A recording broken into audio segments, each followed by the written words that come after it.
बिहार के लगभग हर इलाके में इंडिया टीवी की टीम्स मौजूद थी। हमारे कैमरा पर्सन्स, हमारे रिपोर्टर्स पोलिंग बूथ पर मौजूद थे। उन्होंने क्या देखा, माहौल कैसा था, लोगों का मिजाज क्या था, हवा का रुख किस तरफ उन्हें लगा, इसकी ग्राउंड रिपोर्ट हमारे रिपोर्टर्स के पास है। हम चलेंगे पटना में, वहां प्राची पाराशर मौजूद हैं, देवेंद्र पाराशर मौजूद हैं, सारण में शोएब रजा हैं, मोकामा में राजेश कुमार, दरभंगा में पवन नारा, गोपालगंज में विशाल प्रताप सिंह और दानापुर से नीतीश चंद्र, ये सब के सब इस वक्त हमारे साथ हैं। सबसे पहले प्राची, मैं आपसे पूछना चाहता हूं, आज दिन भर सबसे बड़ी चर्चा इस बात की रही कि जो महिला वोटर्स थी उनका रुझान क्या था, और लोग ये भी बता रहे कि महिला वोटर्स बहुत बड़ी तादाद में वोट देने आई, तो आपने क्या देखा? बिल्कुल, देखिए रजत जी, एक बात बिहार के चुनावों में क्लियर है कि बिहार में सरकार किसी की भी बने, उसमें डिसाइडिंग फैक्टर महिलाएं ही रहेंगी। मैं तकरीबन 1 महीने से बिहार में घूम रही हूँ। बिहार का पटना का पौष इलाका हो, चाहे दरभंगा की ग्रामीण सीट हो, लालगंज का इलाका हो या फिर मुजफ्फरपुर की सीट हो, हर जगह महिलाएं 2 बातों की चर्चा जरूर करती हैं, और वो चर्चा है महिला सिक्योरिटी की, वो चर्चा है 10,000 रुपए उनके खाते में आए हैं या नहीं आए हैं।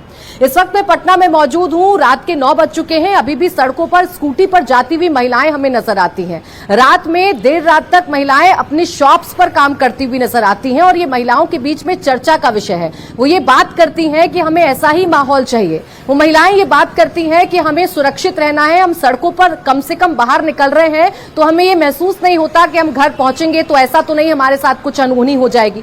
जो दूसरा मुद्दा है वो है 10,000 रुपए उनके खाते में आए कि नहीं आए। महिला इस बात की खूब चर्चा करती हैं रजत जी कि उनके खाते में आए हैं, पड़ोसी के खाते में आए हैं या उनके खाते में नहीं आए हैं, आने वाले हैं। तो ये एक योजना है जिसका लाभ सरकार को हो सकता है। तीसरी बात यह है, जब आप ग्रामीण इलाकों में जाएंगे और महिलाओं से बात करेंगे तो वो ये कहती हुई सुनाई पड़ती हैं कि जो खाने को देगा ना, हम उसी को तो ना वोट देंगे, जो हमें खाने के लिए देगा, जो हमें राशन देगा, जो हमारी मदद करेगा, हम उसको वोट देंगे।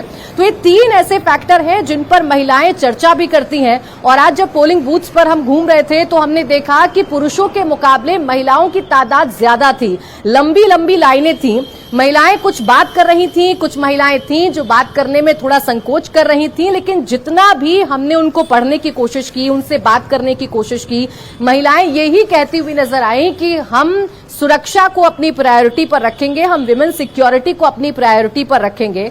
आज मैं महुआ, राघोपुर और लालगंज की सीटों पर घूम रही थी, कतारों में महिला लगी हुई थी। प्रश्न हमने उनसे यही किया कि क्या सरकारी योजनाओं का फायदा आपको मिला, तो महिलाओं का आंसर था हाँ। हमने उनसे पूछा कि जब आप सड़कों पर बाहर निकलती हैं तो आपको डर तो नहीं लगता, उनका आंसर था नहीं। जब हमने उनसे पूछा कि आप कब तक सड़कों पर बाहर रह जाती हैं तो उन्होंने कहा कि अब तो आराम से 10-11 बजे तक हम अपना काम पूरा करके घर जाते हैं, कोई फोन करके ये नहीं पूछता हमसे कि भाई आप कितनी देर हो गई, आप अभी तक घर क्यों नहीं लौटी हैं। तो ये तमाम बातें हैं रजत जी जो महिलाओं के जहन में है, और इसीलिए कहा जा रहा है कि महिला डिसाइडिंग फैक्टर है, और महिला खुलकर अपनी वोट भी दे रही हैं और अपने घरों से बाहर भी निकल रही है। प्राची, मैं रोज आपको देखता हूं डिबेट करते हुए, लोगों के पास जाते हुए, बात करते हुए। आपने बहुत मेहनत की, लेकिन अभी बहुत बड़ी चुनौती और आपके सामने बाकी है। लेकिन आपने जो महिलाओं के बारे में अंदाजा दिया उससे जाहिर है दर्शकों को फायदा होगा।